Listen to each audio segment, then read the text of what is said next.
Illum l-intervista tiegħi titratta dwar il-komunità LGBTIQ+ u s-servizzi u l-avvanzi li saru għal din il-komunità li aħna parti minna l-koll. Għandi l-Colette Farrugia Bennett minn MGRM Malta. MGRM ilha żmien twil teżisti għal naħseb fost l-ewwel u xek. Jew mhix l-ewwel.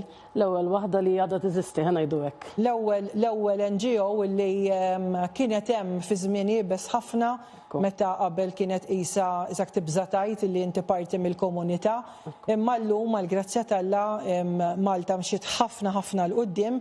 Colette inti wkoll ilek fil-MGRM, ilek ħafna timmilita u ilek u inti professjonista wkoll, ġifieri l-MGRM fl-opinjoni tiegħi gwadanjat ħafna.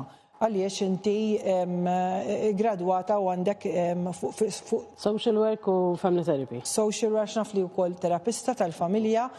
Colette, illum persuni li huma fil-komunità LGBTIQ+, l-isfidi ma waqfux għax il-nies jaħsbu li u sorrajt issa kollox solvut, issa kollox sew. Però fil-verità, sfortunatament, anke barra minn Malta, fil-fatt kelli programmi ieħor u xokjajt ruħi. Statistika pereżempju tar-Renju Unit turi illi persuni li huma LGBTIQ+ huma aktar vulnerabbli għas-suwiċidju. U dik hija xi ħaġa li xxukkjatni immens. Edha ngħid sew li l-isfidi hemm għadhom minkejja l-avvanzi li saru? L-avvanzi saru fuq livell legali kif taf inti u ovvjament dawk ituk ċerta rikonoxximent fis-soċjetà. Però inti biex tbiddel soċjetà, biex is-soċjetà tkun iktar miftuħa, mhux il-liġijiet biss irridu jkunu f'posthom, imma wkoll il-bidla fil-ħsieb. Issa biex tbiddel il-bidla fil-ħsieb fil-poplu kollu ħabtet żmien.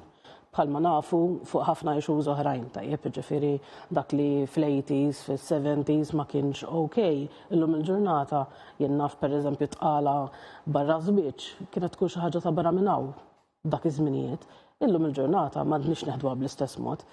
Ġifieri, ovvjament, iż-żmien itaffi u jgħinna. U jiena li fl-MGRM għal dawn l-aħħar 25 sena teżisti, jiena ngħid x'jaħdem ġew. 25 sena. Li huwa onur għalina li inna niżistu daqshekk u privileġġ ukoll li s-soċjetà u l-komunità tibqa' tħares lejna bħala leader għalihom taf kif għalina. Però meta nħares lura kif qed inti 25 sen ilu meta bdejna r-realtà kienet assolutament differenti li tibża titkellem. Min jaf kemm il-darba kellna stedina fuq television pereżempju u nsibuha diffiċli ħafna biex nażlu minn ħajmur pereżempju. Jien stess personalment domt mhux ħażin naħsibha kif ħanagħmilha din, kif ħammur fuq television għax ir-reperkussjonijiet mhux fuq ibiss imma fuq il-familja tiegħi. Dik xi ħaġa li tikkonsidra. U niftakar l-ewwel programm li mort u telefonata ta' wara li għamilt mommi u tisma' ħankun qiegħda fuq television pereżempju. Illum il-ġurnata l-esperjenza hija differenti ħafna. Jiena naf li wara llum pereżempju jekk xi ħadd ħajiltaqa' mommi u jgħidha illu proset kemm taf titkellem Colette.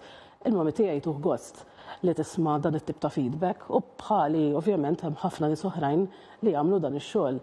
U hija xi ħaġa sabiħa li n-nies hemm barra jirrikonoxxu dak li aħna qed nagħmlu u nafu wkoll li dak li qed nagħmlu qed jilħaq nies li għandhom il-bżonn ta' dan is-support. Aħna għalhekk qegħdin hemmhekk, m'aħniex qegħdin hemmhekk biex nieħdu xi ħaġa lura aħna. Jiena inti qed kemm l-MGRM ħadet minn għandi ma jiena ħadd ħafna iktar. Jiena kbirt ħafna mill-skills, min-knowledge, però wkoll ovvjament tajt ħafna ħin. Imma dak li ħadd jiena naħseb napprezza ħafna iktar milli tajt. Għaliex dak li ħadd għenni nikber u nkun il-persuna li jien illum. U b'dak il-mod jiena nista' nkun ta' servizz għal ħadd ieħor u forsi dak is-servizz li jiena ma sibtx meta jien kelli bżonnu. Jien illum il-ġurnata jienu sħabi ta' Rainbow Support Service qegħdin hemmhekk biex nofruh lin-nies. Fil-fatt xtaqt nidħol fih qegħdin ta' Rainbow Support Services, però xtaqt li tgħid li jekk hemm realtà biex noħduha bis-serjetà din għaliex ħafna min-nies jekk ma tkunx taf ma tirrealizzax li inti tista' bniedem twasslu fix-xifer u kellna nies li waslu fix-xifer.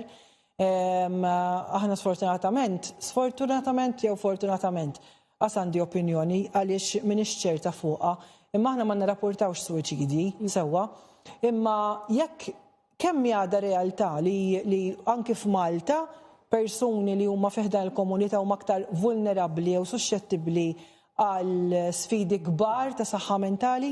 Ħara, bażikament meta inti titkellem fuq komunità li hija minoranza, awtomatikament inti ħatgħaddi minn ċirkostanzi li kif nisejħulhom minority stress. Tajjeb, ġifieri jiena naf li jiena f'minoranza u għal daqstant minħabba l-biża li s-soċjetà tista' tikkreali minħabba reazzjonijiet negattivi li nista' nirċievi, u meta ngħidu reazzjonijiet negattivi mhux ġast forsi ħarsa kera jew xi ħadd jgħid dokument imma jew xi ħadd dokument fuq Facebook jew social media, imma ikun hemm min jispiċċa msawwat, ikun hemm min jispiċċa barra mid-dar tal-familja. Ġifieri qataw taħseb familji minkela qataw familji li ikeċċuhom jekk jgħidulhom jew jagħmluhom ħajjithom vera diffiċli biex jibqgħu jgħixu fid-dar li ma jistgħux pereżempju juru huma min huma jew li jagħmlu tranzizzjoni jekk huma persuni trans. Dawn huma realtajiet li aħna għandna mmissu magħhom. Hemm ukoll realtajiet oħra li huma ħafna iktar pożittivi, jiġifieri niltaqgħu ma' ħafna ġenituri li jissapportjaw ħafna liż-żgħażagħ tagħhom, imma għadna niltaqgħu ukoll ma' dawk li ma jissapportjawx iż-żgħażagħ. Issa meta inti qed tgħix din il-ħajja ta' kuljum, meta inti taf li għandek din il-biża' anke sempliċement li forsi tkun barra fit-triq u li xi ħadd jista' jagredik, pereżempju, dik tpoġġik f'ċerta vulnerabilità. Aħna ngħidula li inti tkun vigilant, mela jiena il-ħin kollu forsi nħares minn fuq wara spallejja biex nara jekk xi ħadd jista' jattakkani pereżempju, jew xi ħadd hux ħajtmejjel bija, jew hux ħajtħaq fuċċi. Mela jien dik ħadd iżidli il-livell ta' ansjetà. Tajjeb, u fil-fatt ir-riċerka turina li fejn jidħol is-saħħa mentali il-rati iktar għoljin huma fejn jidħol id-depressjoni u l-ansjetà. U ovvjament daw iwasslu mbagħad għal ħsibiet ta' suwiċidju. Ħafna miż-żgħażagħ li niltaqgħu magħhom at some point or another għamlu xi ħsara fuqhom infushom, dak li nsejħulu self-harm, jew kellhom xi ħsibijiet jekk mhux attentati. Il-pożittiv, l-aħbar pożittiva però hija li hemm ir-Rainbow Support Services. X'inhu huma dawn is-servizzi li toffru bħala MGRM? Aħna bħala servizz inna neżistu mill-2013, noperaw billi bażikament noffru support lill-individwi LGBTIQ u wkoll il-familji tagħhom. Is-servizz li noffru huwa dak li nsejħulu social work service, ġifieri li nagħmlu sessions mal-persuni, nissapportjawhom f'dak li hemm bżonn li jsir.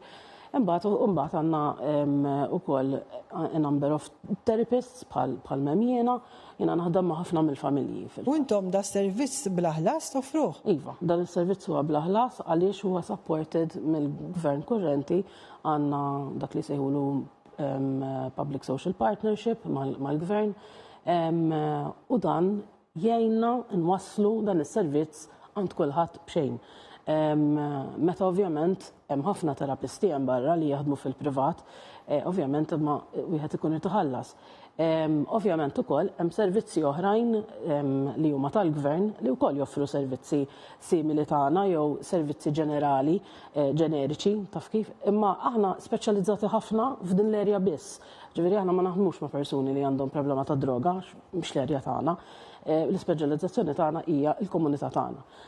U nisa lek ifittxuna, ġifieri m'hemmx. U naf kollet fil-fatt qed jiġini f'moħħi adolescenti l-lum għandu xi 20 sena illi inti permezz ta' Rainbow Support Services persuna trans illi mhux ent lilu biss imma ent il-familja tiegħu. Ġifieri intom tgħaddu minn dal-vjaġġ, letteralment inti naf fiċ-ċert permezz ta' MGRM Malta, letteralment battom minn idejhom u wassaltom. Kemm tħossok gburija għax dal-każ partikolari kien pubbliku, ġifieri l-om hija voċifera ħafna. Kemm tħossok gburija li permezz tal-MGRM tara storja ta' suċċessu li mhux lilu biss manka l-familja. Ara jiena dan ix-xogħol nagħmlu minn qalbi, passjoni kbira għaliex nemmen fil-bżonn tiegħu. Ovvjament meta tirċievi messaġġi minn għand dawn in-nies li tkun ħdimt magħhom li forsi minn l-ewwel session li tkun intqajt magħhom fejn kien hemm ħafna qafsa ta' qalb, ħafna mistoqsijiet ma nafux fejn sejrin u fl-aħħar ta' traġitt tara familja aktar maquda u tara żagħżugħ li jew żagħżugħa li issa huma aktar ferħanin u li jistgħu jkunu parti mill-familja huma minn huma. U dak li nsejħulu bl-Ingliż embracing id-diversità tagħhom. Naħseb tqawwili qalbi ħafna, ġifieri apparti li I'm proud fix-xogħol li nagħmel, però wkoll ittini l-enerġija biex inkompli naħdem u sħabi jkomplu jaħdmu miegħi f'dan ir-rigward. Colette, minn qalbi nirringrazzjak ħafna li qed tagħti das-servizz, grazzi wkoll lill-MGRM Malta li naf ħafna minnkom kemm tagħmlu l-affarijiet kemm taħdmu mill-qalb u b'ġenwinità kbira. Dik kienet Colette Farrugia Bennett minn MGRM Malta. Grazzi li segwejtuna.